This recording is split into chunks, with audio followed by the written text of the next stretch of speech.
fazer um bate-papo aqui, né, em comemoração do que nós estamos vivenciando nessas datas especiais, né, que é a Páscoa, o verdadeiro sentido da Páscoa, né, que infelizmente hoje o mundo fala muito de ovo de Páscoa, né, o mercado, né, o mundo comercial, né, o capitalismo. Mas o importante para nós, graças a Deus, é o renascimento, né? Essa que é a verdadeira Páscoa. E aí, Jefferson, está tudo bem aí no Paraná? Como está o clima aí? Graças a Deus, Ariel, pela graça de Deus, tudo bem, um clima gostoso, né, uma sexta-feira agradável, céu de brigadeiro, né, um tempo bem agradável aqui no Paraná, né, sul do Brasil, e ligado agora com Campinas, né, e para a honra e glória do nome do Senhor, debater esse assunto tão importante, que é a Páscoa cristã, né, juntamente com a origem dela, a Páscoa judaica, né.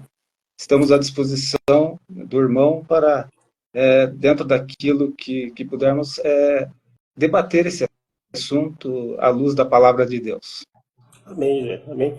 Então, o pessoal que está entrando aos poucos aqui, vou estar apresentando, né? O Jefferson é o meu cunhado, né? É uma bênção na vida da família, ele já é pastor há 17 anos, tem sido uma bênção na obra do Senhor e nós vamos estar compartilhando, né? A palavra de Deus, que na verdade é uma conversa, né? Para abençoar a vida das pessoas que estão ouvindo. Se porventura alguém tiver dúvida, quiser fazer algum comentário, e a gente, é claro que dependendo, vai ter muitas perguntas e a gente vai conseguir responder. Mas é um prazer que vocês estejam aqui, né? E no tempo que a gente vai estar conversando, comentando sobre a Páscoa, a gente vai estar compartilhando a palavra de Deus. Então, Jefferson, como que se originou a Páscoa antes da vinda do filho? Pois olha, a Páscoa é uma instituição divina, né? Nós notamos pela história da formação do povo de Deus, os hebreus, né, na chamada de Abraão, suas peregrinações como patriarca, ele recebeu a promessa de toda aquela terra que ele peregrinou, né? Aquela terra até é maior do que hoje se limita e se guerreia por ela, né? Mas a promessa da terra dada a Abraão, ele verá um dia na sua extensão como foi prometido, né? E a sua descendência seria grandiosíssima na face da terra, né? Certa feita, Deus chega a Abraão e pede para ele sair da tenda e manda ele olhar para o céu, para as estrelas, se é que tu podes contar, assim será a tua descendência. Nele, Abraão, serão benditas todas as nações, todas as famílias da terra. É claro que remete a Jesus Cristo, nosso Senhor, descendente de Abraão, né? Da semente justa preservada por Deus. E dentre tantos avisos que Deus fez a Abraão, ele falou da escravidão no Egito. A quarta geração voltará para essa terra, onde ele tinha encontrado com Abraão e falava da sua grandiosidade, da nação, do crescimento do povo, da sua descendência, da bênção que ele tinha nos seus lombos, né? E ele fala que eles entrariam, seriam escravos em terra estranha, mas a quarta geração voltaria para aquele lugar, Canaã ali, para uma peregrinação rumo a uma terra prometida. Porque aí um detalhe que está inserido no tema de Páscoa, a gente vê, não tem como se dissociar a questão do julgamento também de Deus sobre as demais nações. Na quarta geração, eles sairão dessa escravidão, voltarão para cá, porque a medida dos amorreus ainda não estava completa. A medida da iniquidade dos amorreus. Então você olha que a Páscoa, quando ela acontece, depois da 10ª praga sobre o Egito, a morte dos primogênitos, e a proteção divina nos umbrais das paredes dos judeus, dos hebreus, né, com a marca do sangue do cordeiro, você verifica que ali não só a saída do povo de Deus, mas veja a longanimidade de Deus para com os habitantes da terra, a qual Israel agora ia passar a conquistar, porque era dele. Porque a idolatria chegava aos olhos de Deus, mas a benignidade, a longanimidade de Deus durou cerca de 430 anos para com aqueles povos e eles não se arrependeram. E há esse termo bíblico, medida da iniquidade, que quando ela esgota para o pecador, vem a espada. Então é nesse cenário de libertação do povo de Deus, enquanto o povo de Deus estava escravo no Egito, né, tinha o faraó que conheceu José e o próprio José já tinham falecido, e um faraó de uma dinastia terrível, né, começou a notar o crescimento do povo no Egito, impôs várias cargas de escravidão e de morte aos meninos, né, as parteiras egípcias receberam ordens do próprio faraó para matar todos os meninos, né, e Deus foi dando o livramento, o povo continuava a crescer no Egito, né? E nesse cenário, Deus lembrou da promessa, levanta Moisés para atrás do deserto, né? A escola de Deus, chamada deserto, prepara o servo de Deus, Moisés, para ser o canal de libertação, o vaso de libertação para tirar o povo, né? E ele recebe essa instrução de que cada sacerdote do lar, cada pai de família tinha que fazer a provisão de um cordeiro sem defeito, sem mácula, para assim, sacrificando esse cordeiro, depois de 4 dias de exposição para ver se não vinha nenhum defeito, né? Se não tinha nenhum defeito, assim como o Evangelho, são 4 evangelhos onde a vida do nosso Senhor Jesus Cristo, o Cordeiro de Deus que tira o pecado do mundo, foi exposta publicamente, né? Ele foi admiravelmente perfeito. O nosso amado é admirável, né? Jesus Cristo é plenamente admirável, né? Em palavras, em atos, né? Em procedimentos, com maravilhosas situações de palavras, ele expôs diante dos seus algozes inimigos, né? Houve uma feita, você vai lembrar, os amigos vão lembrar, os irmãos vão lembrar, que os sacerdotes mandaram prender Jesus, e os guardas do Sinédrio foram para prender Jesus, mas ele estava discursando, e nesse discurso encantou os próprios guardas, e eles ficaram desarmados e voltaram de mãos vazias, dizendo que ninguém falou como este homem, né? Então é nesse cenário de figura do sacrifício, né? A Páscoa é um tipo, o antitipo é o Calvário, né? É o sacrifício de Cristo no Calvário. Então é nesse cenário de libertação do povo de Deus, da tirania do Egito, da escravidão, que simboliza também a saída. Nós, como igreja, um dia estivemos nesse Egito, estivemos sobre a égide, né, das ações do inimigo. O faraó representa Satanás, né? Muitos estavam debaixo dessa égide de ação que visa a morte e, obviamente, nesse cenário de libertação, mas também de juízo, que a Páscoa é instituída. Entendi, já. Se a gente for analisar dessa época até o sacrifício do Filho de Deus, até foi um longo tempo, então, hein? Pela cronologia bíblica, mais ou menos ali, Moisés, ele está quase 2000 anos de Cristo, né? A cronologia na minha Bíblia, ela aponta para cerca de 1700 anos antes de Jesus Cristo vir, né, para cumprir o seu sacrifício, o seu ministério terreno, né? Então, a Bíblia vai nos ensinar que tudo que foi escrito para nosso ensino foi escrito, né? Para que nós observássemos os acertos, os erros, né, de Israel. Na sua caminhada no deserto também vai tipificar a caminhada do cristão, né? Eles passaram pela rocha, eles passaram pela água, de noite a coluna de fogo os seguia, né? A nuvem de dia protegia da escassez do bravo calor que vinha sobre eles, né? Então, a rocha que é Cristo hoje seguia, né? E nós estamos firmados nesta rocha. Seguimos a Jesus, nosso Senhor, né?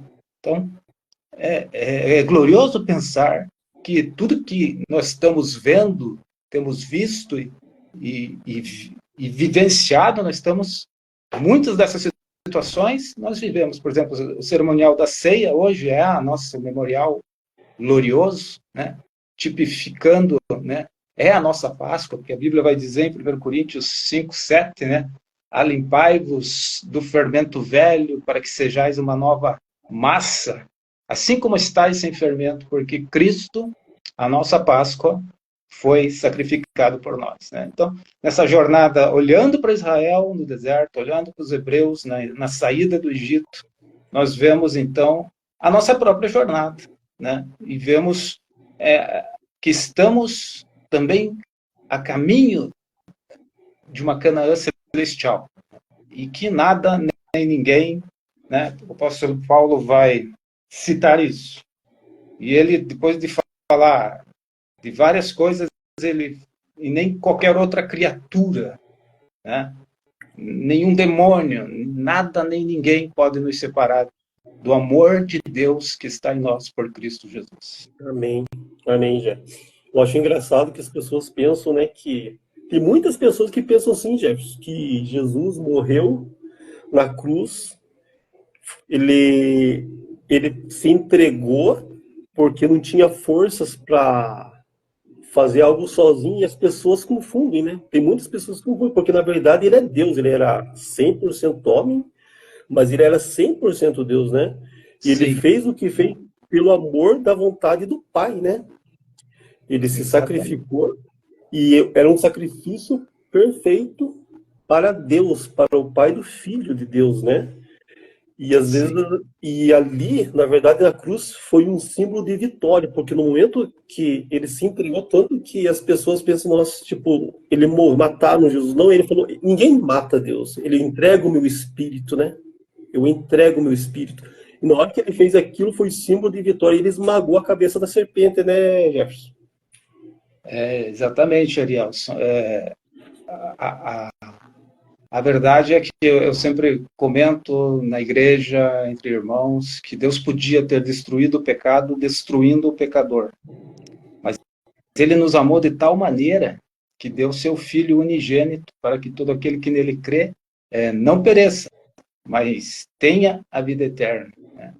Então, isso foi tratado antes mesmo da criação, Arielson. Veja que amor é esse tremendo do nosso Deus Pai, e saber que o homem cairia no Éden. Deus, quando formou aquele boneco, Adão, e soprou nele o fôlego de vida, a mente de Deus, quem contou os seus pensamentos, né? Mas nós temos a mente de Cristo, então nós podemos entrar um pouco na mente de Deus, né? Ele, ao criar aquele boneco, o projeto estava ali, o sopro, né? A Trindade participou daquele evento maravilhoso que a parte de toda a criação, o homem ele criou chamando o Deus Espírito Santo, o Deus Filho, e disse: façamos o homem a nossa imagem e semelhança. Imagem e semelhança espiritual, né? Porque Deus é Espírito. E o homem é a obra maior de Deus. Ele coroou o homem sobre o comando de todas as coisas para a honra e glória dele. Mas houve um concílio antes desse evento que ele, do pó da terra, criou o homem. Houve um concílio eterno antes da criação de todas as coisas. E o escritor aos Hebreus vai falar sobre isso, que Jesus Cristo, nesse concílio eterno do Pai, Filho e Espírito Santo, ele se voluntaria e diz: eis-me aqui, ó Deus, para fazer a tua vontade. Tira o primeiro o quê? Primeiro sacrifício, primeira aliança, né? Já foi pronunciada ali a primeira aliança baseada em sacrifícios de sangue de animais. E estabelece o segundo, ou seja, o sacrifício perfeito do nosso sumo sacerdote Jesus Cristo foi determinado antes da fundação do mundo, antes dos séculos antes de toda a criação. O Deus Pai, o Deus Filho e o Deus Espírito Santo, nesse concílio eterno, fizeram a execução do plano redentor. Então veja quão grande é esse amor. Deus poderia ter nos destruído, destruindo o pecado, destruindo o pecador. Mas por amar você, por amar a mim, por amar a todos os irmãos que estão na escuta e amigos, ele não desistiu do projeto que se chama você. Você José, você João, você Maria, você Paulo, você Lucas, todos os seres humanos são um projeto de Deus que ele não desistiu. Portanto, não desista do teu projeto. Mas tenha no teu projeto de vida Deus. Que quando nós damos um passo para Deus, ele abre infinitas portas e janelas, né?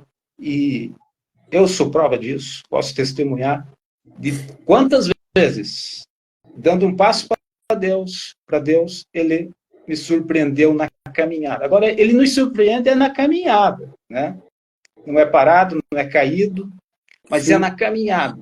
Porque o povo de Deus estava ali na instituição da Páscoa, pronto, né, Arielson, para uma grande caminhada, né? Então, a sua pergunta, né, ali, na verdade, o Calvário foi a vitória. Foi o cheque-mate de Deus sobre Satanás. Porque veja a situação. Satanás veio para matar, roubar e destruir. Ele perseguiu a semente justa. Ele perseguiu para que não houvesse uma semente justa pelo qual o Messias viesse. Ele não teve êxito. Deus preservou uma semente justa para a qual Jesus Cristo, a seu tempo, sobremodo oportuno, né, guardado por Deus, ele viesse, né? Então, o que acontece? No apogeu do Calvário, né, Jesus Cristo está dando o brado de vitória. Pai, está consumado esse plano glorioso, esse plano perfeito, arquitetado na eternidade, né? Então foi a vitória. Ali ele cravou tudo que era contrário contra nós. Mas era contrário como? Na própria lei de Deus. Porque a lei de Deus dizia, nós somos pecadores, temos que morrer, né? A lei dizia isso, né? O pecador tem que morrer, né? Mas Cristo Jesus se fez pecado por nós. Ele não pecou por ato, por palavras, de forma alguma ele teve qualquer pecado. Ele foi o Cordeiro perfeito, né? E ali ele deu o checkmate que eu estava falando, né? Satanás, que veio para matar, roubar e destruir, usou os seus para fazer com que Jesus, né, fosse, através dos fariseus, da sinagoga de Satanás, né, a qual Jesus chamou a reunião daqueles homens, né, que deviam ser homens de respeito, mais de 30 anos, casados, pais de família, respeitados na sociedade, mas que tinham o conhecimento da lei, mas não faziam o menor esforço para executar o amor, que é a essência da lei, né? A lei seria cumprida pelo amor, né? Mas eles gostavam dos primeiros lugares nas sinagogas, eles gostavam da primazia entre o povo, eles gostavam de serem vistos para quando praticavam as esmolas, né? Eles gostavam de serem vistos quando praticavam a oferta no gasofilácio, então, no templo, né? Então, Jesus observou eles, né? João Batista chegou a chamar alguns deles de raça de víboras, né? Veja que pesado, né? Eles começaram a se afileirar no Jordão, uma certa feita, e João Batista começou a observar aquilo, né? E chegou para eles e disse, raça de víboras, porventura produzir frutos de arrependimento, né? Que é o primeiro fruto do cristão quando tem um encontro com o Calvário, quando tem um encontro com a palavra. É o fruto do arrependimento, mudança de mente, né? Metanoia, e que nos leva... O Calvário, então, vai ser a grande vitória. O que era contrário a nós, na própria lei de Deus, Deus cravou na cruz. E você sabe, Deus nos vê hoje através de Cristo. Então, amigos, ouvintes, se você acha que não tem jeito, se você acha que teus pecados não tem jeito, Deus está olhando para Jesus. E ele vê você através de Jesus. Ele vê o sacrifício que ele fez no Calvário. E não há pecado que não possa ser perdoado pelo sangue de Jesus Cristo. Ali ele esmagou a cabeça da serpente, Ariels. Ali foi o nosso brado de vitória, né? E a terra tremeu, o véu do templo se rompeu, porque agora o acesso está livre ao trono da graça. O escritor aos Hebreus vai dizer: cheguemos com confiança diante do sumo sacerdote Jesus Cristo, que carregou e levou para longe os nossos pecados. Na antiga aliança só cobria, havia só uma cobertura, porque Deus olhava para o sangue e lembrava do seu Filho Jesus Cristo. Agora não. Ele lançou para longe de nós, assim como o Oriente se distancia do Ocidente, ele afasta de nós as nossas iniquidades. Então, a Páscoa remete a esse memorial da Santa Ceia, do celebrar Jesus Cristo, de lembrar do que ele fez por nós na cruz do Calvário, e ali a grande vitória, o início da jornada nesse deserto da vida, que nós passamos sempre cantando e dando glória a Deus e honrando a Deus de todas as formas. O que eu fico impressionado, Jeff, que ó, antes da crucificação, alguns temas na Bíblia, já no Éden, né, não sei se eu estou falando alguma coisa errada aqui, mas quando o Adão e a Eva pecaram, Deus já trazendo a pele de cordeiro, não sei se eu posso lhe dizer que ele já se fazia um aviso que viria o Cordeiro Santo para cobrir o pecado do mundo. Sim, Ari, não é antibíblico, não. É bíblico, por inferência bíblica, nós vamos ver esta verdade, principalmente na vida dos nossos pais Adão e Eva, que se cobriram com folha de figueira, quando eles desobedeceram a Deus e provaram do fruto do conhecimento do bem e do mal, o qual era proibido.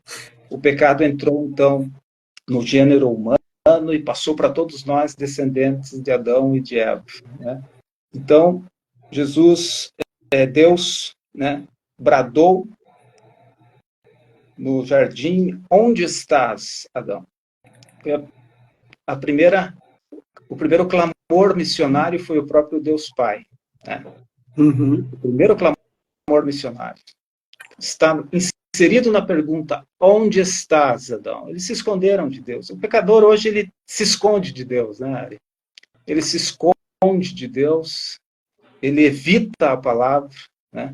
Porque ele está com uma cobertura que não é a cobertura de Deus. E quando Caim viu a oferta de seu irmão Abel fez uma oferta de acordo com essa orientação que ele recebeu de seus pais. Que, porventura, certamente, a tradição oral, a conversa em família, os ensinamentos de Adão para Caim e para Abel, passou a conversa de que nosso Deus proveu coberturas de peles de animais. Claro que se infere-se um sacrifício primeiro feito pelo próprio Deus, né? Provendo a vestimenta para Adão e Eva. E é claro que teve sangue, né? Então Deus exigia o sacrifício para que a sua justiça fosse sanada, né? Fosse cumprida.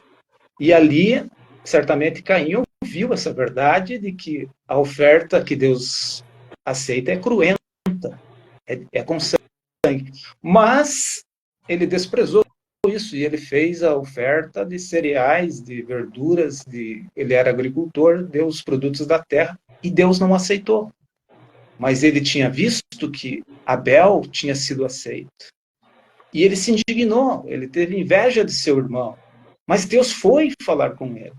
E diz para Caim, de uma forma amorosa: se procederes bens, porventura não será aceito? Qual era o proceder bem? Era exatamente obedecer o que seus pais tinham ensinado. O sacrifício diante de Deus é com sangue, e não com produtos da terra. Mas ele se enfureceu, assassinou seu irmão, né? Então, nós vemos e aprendemos que esse fato, sim, Deus providenciou toda a orientação para o primeiro Adão, né, de como proceder, do que Deus aceita, né? Então, sem sacrifício de sangue não há remissão de pecados, né?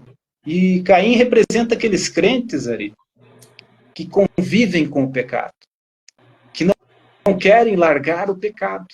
Ou seja, cai bem nesse contexto de que Paulo fala para se alimpai-vos do fermento velho, né? Porque se havia um juízo entretecido para os amorreus, Deus ia destruir os amorreus, os povos da terra, os jebuseus, os heveus, né, eteus, todos aqueles povos de Canaã, pela sua idolatria, pelo sacrifício de crianças, pelos seus altares e ídolos, a longanimidade de Deus havia acabado. Há também uma longanimidade de Deus para o crente, né? E se ele achar indigno o sangue da aliança, não resta mais nada, senão uma certa expectação de fogo que há de devorar, diz o escritor aos Hebreus, que há de destruir, né? Então, nós que estamos em Cristo, né, não basta estar numa igreja, ter a credencial de pastor, de uma convenção, não basta isso, né? Se você não está em Cristo. É preciso estar em Cristo, né? O cristianismo é muito mais do que isso já, né, Jorge? É muito mais do que isso. É a vida, né? É uma vida consagrada, é uma vida com temor. Uma coisa que eu sempre, na minha concepção, a pessoa que às vezes está muito tempo na igreja não significa estar em comunhão com a pessoa do Pai.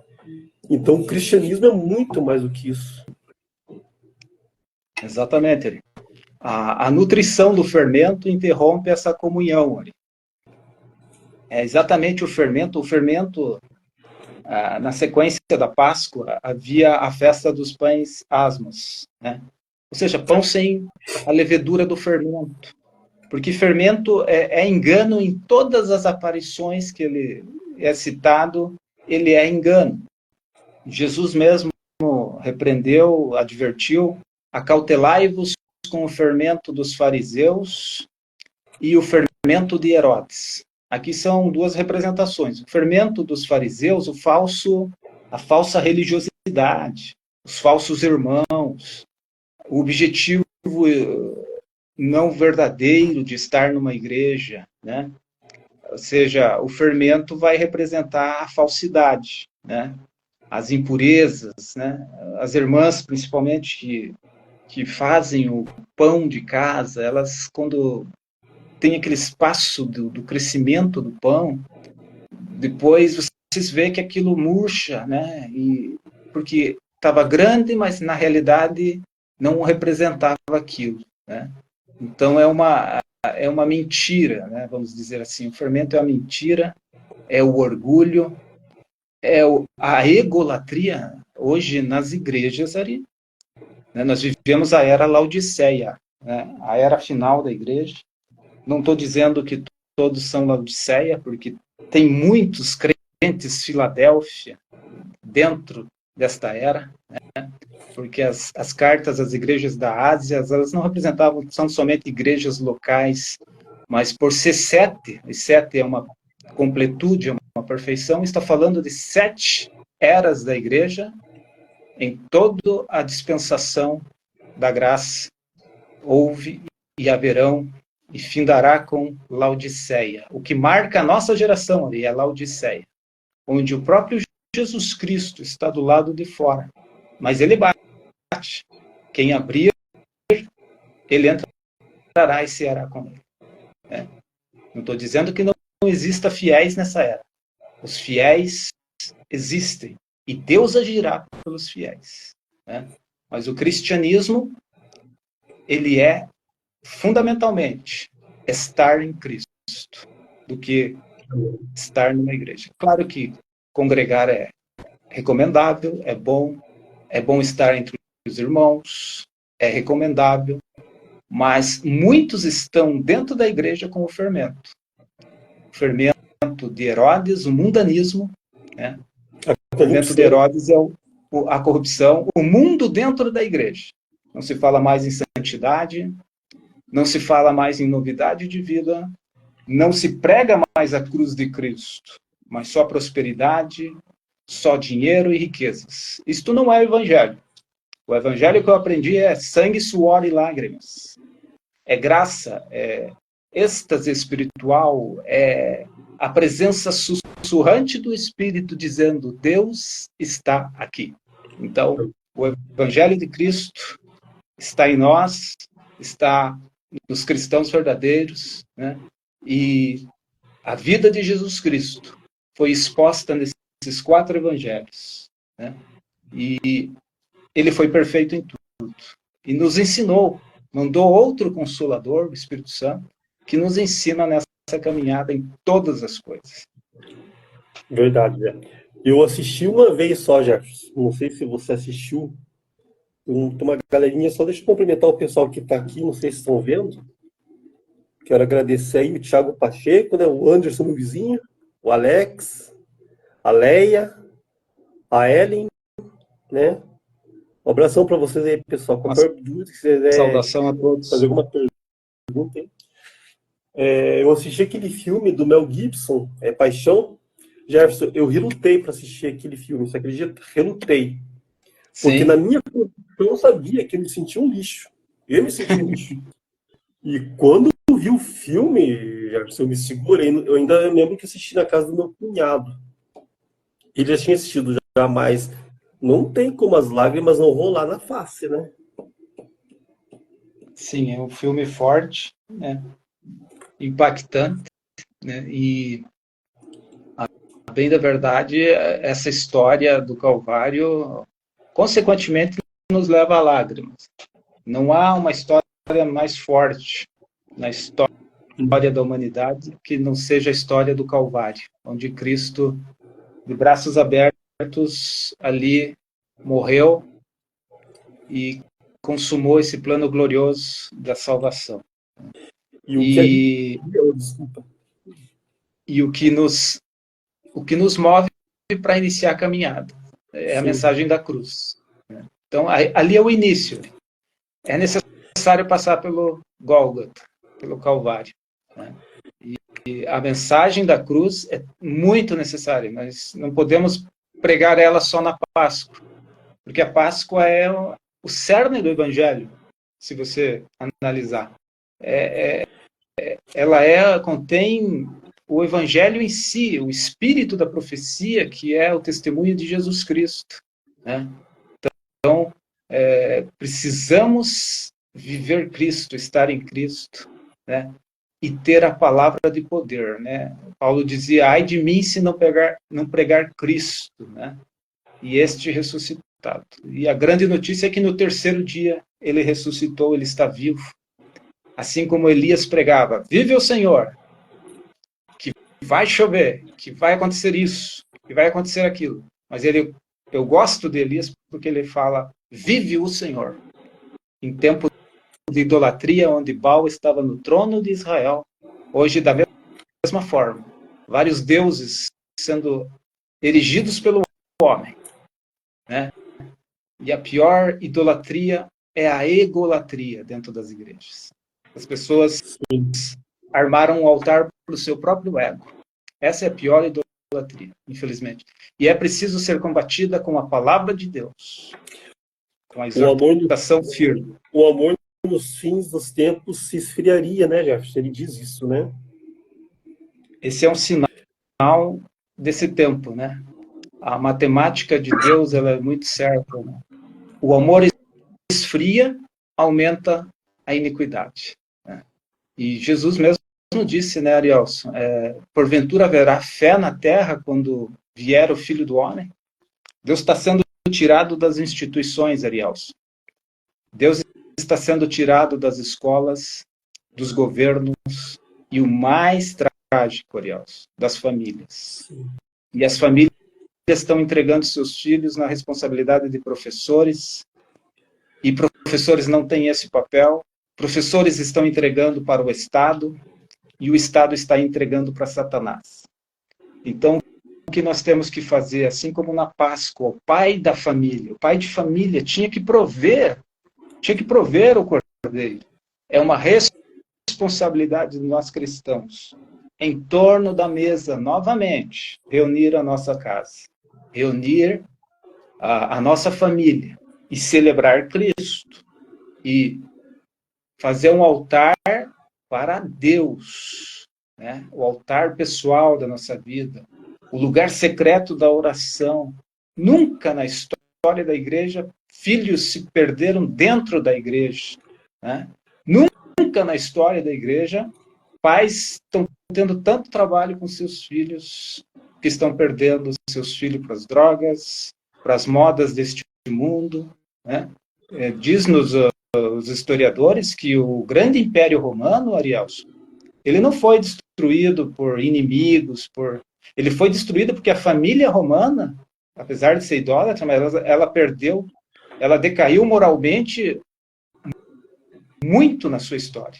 E foi a destruição da família romana que acabou com a nação também. Então, você quer ver uma nação se destruindo, basta destruir a família. Sim. Porque o que é a igreja hoje, se não famílias reunidas, né? E nós vemos, infelizmente, o reflexo também mais triste. Deus fora das famílias, e em muitas igrejas desta era, como foi dito, ele também não está mais, ele não é mais o convidado por excelência, apesar de ser o senhor da igreja, o que anda entre os 7 castiçais, a porta dos corações está fechada para a mensagem da cruz, para a mensagem do evangelho. Hoje é uma mensagem moderna, relativando as verdades bíblicas, a sã doutrina, né? Tanto que o maior desafio do pastor hoje, Arielson, é se manter na sã doutrina da palavra de Deus. Sem dúvida. Gostaria de fazer um comentário aqui para lá na conversa, e os ouvintes que estão vendo a conversa, ouvindo, que Jesus morreu por nós, na onisciência da sua perfeição, do seu amor e da sua glória. Ele sabia que nós ia errar várias vezes, mas mesmo assim ele morreu por nós. E ele fala, não existe amor maior do que esses, de morrer para seus amigos. Imagine, chama nós de amigos. E eu quero que você saiba, meu querido ouvinte, que Deus tem um plano na sua vida. Você não nasceu por um acaso, você não nasceu por um efeito do acidente e você veio aparecer nesse mundo porque você tem a certeza que você é valoroso, é valorosa nas mãos do Senhor Deus e tem um plano para a sua vida. Amém. E no caso, acho que o que nós podemos, assim, para finalizar o verdadeiro, então, sentido da Páscoa, né?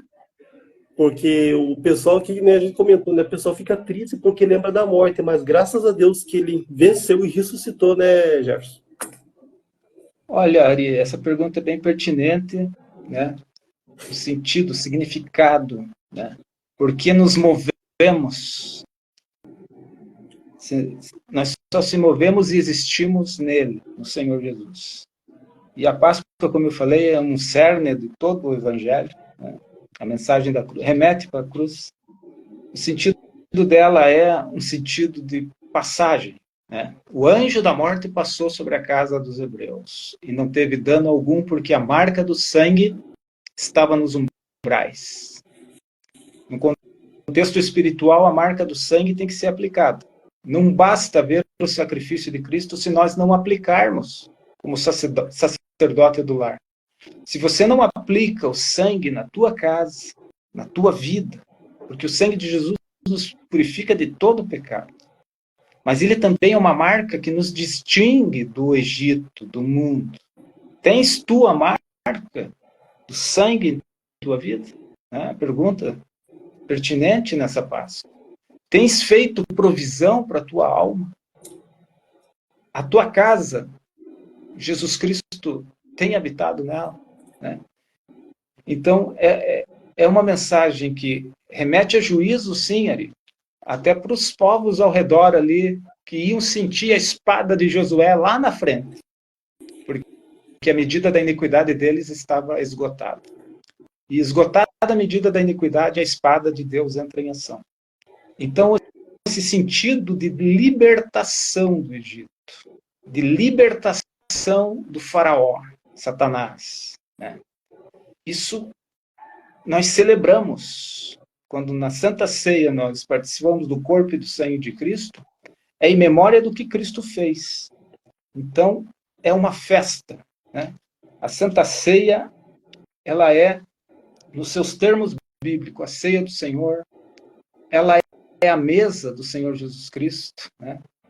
A mesa do Senhor, ela também é o partir do pão, que fala de comunhão, ela é a própria comunhão, ela é o dar graças, o ser agradecido, aliás. E ser agradecido é fundamental para o cristão, porque se você não é agradecido pelo que você tem, provavelmente você não receba de Deus outras bênçãos. Nós temos que reconhecer até onde chegamos, até onde estamos, as bênçãos recebidas. Nós temos que dar graça, né? Principalmente por nossos nomes estarem escritos no livro da vida e do Cordeiro, porque, veja, é livro da vida, mas é do Cordeiro. A nossa identidade com Cristo, que é o Cordeiro de Deus que tira o pecado do mundo, né? A festa do amor, que é a Santa Ceia, nós celebramos, nós anunciamos a sua morte, estamos anunciando a sua vida, né? Então, o cristianismo é a única religião que pode se glorificar na morte do seu autor, porque a morte não pôde retê-lo. E a certeza de que ele ressuscitou nos dá a certeza de que nós também não ficaremos no túmulo, né? Os que morreram em Cristo ressuscitarão. E se Jesus voltar agora, eu e você e os ouvintes cristãos que estão em Cristo serão arrebatados, né? E tragada será a morte na vitória. Então, ele venceu a morte. Essa Páscoa, ela simboliza o início de uma jornada, né? Para nós cristãos, não tem como tirar a ressurreição e a vida. No terceiro dia, ele ressuscitou. Naquela quinta-feira santa, quando ele foi traído por Judas, né? Quando ele estava no Getsêmani, né? E ele bradou: Pai, se possível, tira de mim esse cálice, se afasta de mim esse cálice. Não era a dor da cruz, as agulhas da cruz, o sofrimento da coroa de espinho, não era isso que Jesus estava preocupado. Jesus estava sentindo o peso da separação do Pai, da separação do Espírito Santo, porque ele estaria na morte por 3 dias e 3 noites, o Filho do Homem estará no ventre da terra, e este é o único sinal para uma geração má e adúltera e perversa que pediu milagres para Jesus Cristo. E ele disse: uma geração má e adúltera pede um sinal, nenhum sinal será dado senão do sinal do profeta Jonas. Assim como Jonas esteve 3 dias no ventre da terra, assim o Filho do Homem estará, ou melhor, como Jonas esteve no ventre do peixe, assim o Filho do Homem estará 3 dias e 3 noites no ventre da terra, né? E lá ele pregou as almas em prisão, não para que elas convertessem, aquela geração caimita que pereceu no dilúvio. Ele pregou para eles, dizendo: eu sou aquele que vocês não creram no meu pregoeiro de justiça chamado Noé. Eu sou aquele que podia livrá-los agora, quando eu subir ao céu para o paraíso, mas vocês assim não quiseram. Da mesma forma, no lugar de consolo na terra, onde é chamado seio de Abraão, ele enfatizou a fé dos que creram nele na antiga aliança, dizendo: levarei-vos comigo para o lugar chamado paraíso do cristão. Então, ao terceiro dia, ele assim fez. E Davi profetizou isso: não deixará minha alma na corrupção, né? Levou cativo o cativeiro, distribuiu dons aos homens, porque na sequência o Espírito Santo veio para capacitar os que prosseguiriam com a história de Cristo. E pela primeira vez na história da igreja, é lá em Antioquia que os discípulos são chamados de cristão, porque havia uma verdadeira identidade com o próprio Cristo. Amém. Eu fico imaginando, Jefferson, quando os discípulos viram ele ressuscitado e ele começou a subir, né? Eles ficaram tão maravilhados com aquilo que eles nem viram os anjos descendo e falaram: por que estão olhando para ele desse jeito? Da mesma maneira que ele subiu, ele vai voltar. E essa é a nossa esperança, né, Jé? Que em breve... Essa é a nossa bendita esperança, Ariels, né? Que nos move. Por ele vivemos e nos movemos, né? Por que me esforço, né? Tem uma canção muito bonita de Marcus Witt, cantor americano. Por que me movo? Porque o cansaço, a fadiga do pastor, do cantor, de estar, é porque estamos nele. é porque temos uma esperança eterna, né? Que não será desvanecida, né? Essa esperança é a bendita esperança, Ariels. Amém. Amém. Puxa, essa palavra abençoa nosso coração. A gente faz revigorar e nos atentarmos o que foi a verdadeira Páscoa, né? Isso foi muito importante para nós. Porque se nós estamos aqui, porque um dia a verdadeira Páscoa foi real, né? Que foi o sacrifício perfeito e vivo na presença do Pai. Jefferson, tem uma mensagem, então, para finalizar essa live abençoada aí, para nossos queridos ouvintes que presenciaram. Sim, Ari. Agradeço a todos os irmãos, amigos que participaram, né? Uma bênção especial para todos, uma Páscoa abençoada, refletindo, né? Refletindo sempre no cristianismo vivo, no nosso Cristo vivo. Jesus Cristo está vivo, né? E a maneira que eu respondo é como que Deus nos vê. Ele nos vê através de Jesus Cristo, que está à sua direita. Jesus Cristo exerce hoje o papel de sumo sacerdote intercessor por nossas vidas, por nossas almas. Assim como os preceitos para comer a Páscoa lá no Egito ainda, naquela noite única, ímpar, né, da história do povo hebreu, que eles tinham que preparar um cordeiro que foi analisado por 4 dias para ver se não tinha defeito. A família, que possamos sempre lembrar da família, porque a família está inserida na Páscoa. Cada sacerdote do lar tinha que ter o cordeiro. Aí urge a pergunta para nós, sacerdotes do lar. Temos feito provisão diária pela nossa família, pelos nossos filhos, em relação ao Cordeiro de Deus, para que um dia toda a nossa família esteja escrita no livro da vida e do Cordeiro, que significa uma vida em comum com o Cordeiro de Deus que tira o pecado do mundo. Então, que nós possamos também lembrar de Cristo. Eles comiam ervas amargas com o cordeiro. Esse cordeiro, ele era assado no fogo, né? Jesus Cristo provou da maior prova. Fogo fala de prova. Ele foi provado em tudo, mas ele foi perfeito, né? As ervas amargas que os hebreus comiam lembram do tempo de escravidão no Egito, do seu suor, né? Diz a tradição judaica que essas ervas eram molhadas numa água com sal, justamente para lembrar das lágrimas e do suor que eles sofreram no Egito, né? Então, eles tinham, além de toda essa Páscoa, o cordeiro, os pães asmos, as ervas amargas, eles tinham um modo pelo qual eles tinham que comer. Eles tinham que ter os lombos cingidos, né? E lombos cingidos, né? A túnica é amarrada mais acima do joelho, estar pronto para entrar no deserto, estar pronto para caminhar com firmeza. Eles precisavam dessa agilidade, e lombos cingidos vai remeter à verdade. Lá em Efésios 6, uma das armas da nossa atuação espiritual é ter os lombos cingidos com a verdade. É verdade no íntimo, né? O soldado romano que Paulo usa na explanação e ilustração de Efésios 6, ele tinha uma vestimenta, né, que era cingir os lombos, né, com a couraça da justiça, cingir os lombos, proteger os lombos onde estão os órgãos vitais para um soldado. Então, a verdade tem que estar no íntimo. O cristão não pode titubear, não pode ter fermento na sua vida, não pode ter mentira, porque nada podemos contra a verdade, senão pela verdade. Eles também tinham na prontidão desta mesa que eles participaram, desta ceia que eles participaram da Páscoa, eles tinham sapatos nos pés, que fala da sandália da preparação do Evangelho. Se você está no deserto e você machuca os pés, pode ser fatal para a caminhada, pode inflamar, tem as pedras, tem os animais peçonhentos, você precisa estar com os pés protegidos. E Jesus, na Santa Ceia última que ele fez aqui na Terra, ele lavou os pés dos discípulos, porque nesta jornada de fé, nós estamos já com a cobertura do sangue, nós estamos já com a proteção que ele nos oferece, mas nós estamos caminhando, e pode ser que o pó desta caminhada do deserto possa se impregnar um pouco no nosso pé.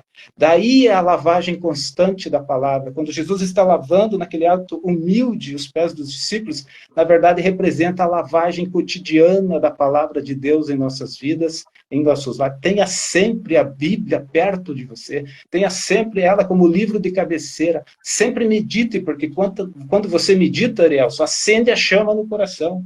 É mais do que uma leitura, é meditar, é acender a chama, né? Então, cajado na mão vai falar da autoridade espiritual, daquele instrumento até de ataque que nós temos, porque a igreja hoje está na esfera das regiões celestiais por Cristo Jesus. Nós estamos numa posição de autoridade sobre as potestades, sobre os principados, sobre os designados em ação que estão numa esfera inferior, onde o nosso inimigo se apresenta diante de Deus para nos acusar, mas nós estamos na região mais acima com Cristo, uma posição de autoridade para desfazer as obras das trevas e com esta sandália do evangelho pisar na cabeça de serpentes e escorpiões, aliás. Temos o cajado na mão, que é a autoridade. Devemos comer, né? Ali eles comeram apressadamente a Páscoa. Era pressa para sair do mundo. Não se detenha no mundo se você ainda não veio para Cristo. Tenha pressa de sair desse Egito. Tenha pressa de sair dessa opressão chamada Faraó, Satanás. Porque o Senhor vai passar por cima. Páscoa é Pessah, no original hebraico, e significa passagem por cima. O anjo da morte passou naquele dia sobre o Egito e teve choro e lágrimas, mas sobre os hebreus, que estavam com a cobertura do sangue, com o sinal do sangue que nos distingue do mundo, houve alegria, houve festa, né? E na sequência, a verdade expressada, numa semana eles passaram a comer pães asmos, sem fermento. A ordem era tirar do fermento, tirar a mentira, tirar o engano, tirar tudo aquilo que não é evangelho, tirar tudo aquilo que não glorifica Cristo, Ariels. Então, acho que essa é a mensagem principal de continuidade, que nós possamos ter os asmos da sinceridade, né? Porque Cristo, a nossa Páscoa, foi sacrificado por nós, Ariels. Amém. Amém. Quero agradecer, Jean. Obrigado por esse tempo, né? Uma conversa Obrigado você, Ariel. E eu quero agradecer meus nossos queridos ouvintes que viram, né? Presenciaram. Obrigado pela presença de vocês. Não esqueçam que vocês são muito importantes para nosso Pai. Jesus Cristo tem plano na vida de vocês. Se vocês não se achegaram, se achega, Ele ama vocês. E o meu desejo é que esse feriado prolongado, que Deus abençoe grandemente todos vocês, que o verdadeiro sentido da Páscoa, que foi o amor de Cristo, de morrer por nós e ressuscitar por amor a nós, a vontade do Pai dele, seja real na vida de cada um aqui, esse dia. Tá bom? Amém. Se o pessoal aqui quiser fazer um comentário, colocar um comentário depois, a gente vai ver. Nós vamos estar fazendo lives uma vez na semana. Se vocês quiserem um tema, vai ser bem-vindo, tá bom, pessoal? Desejo um abraço e Deus abençoe grandemente cada um de vocês, tá bom? Feliz Páscoa com Jesus. Oi, Gabs. Até em breve. Amém, Ari. Deus abençoe a todos que participaram, né? Toda sorte de bênçãos espirituais por Cristo Jesus e viva Cristo em nossos corações. Amém. Um grande abraço. Abração, Maria.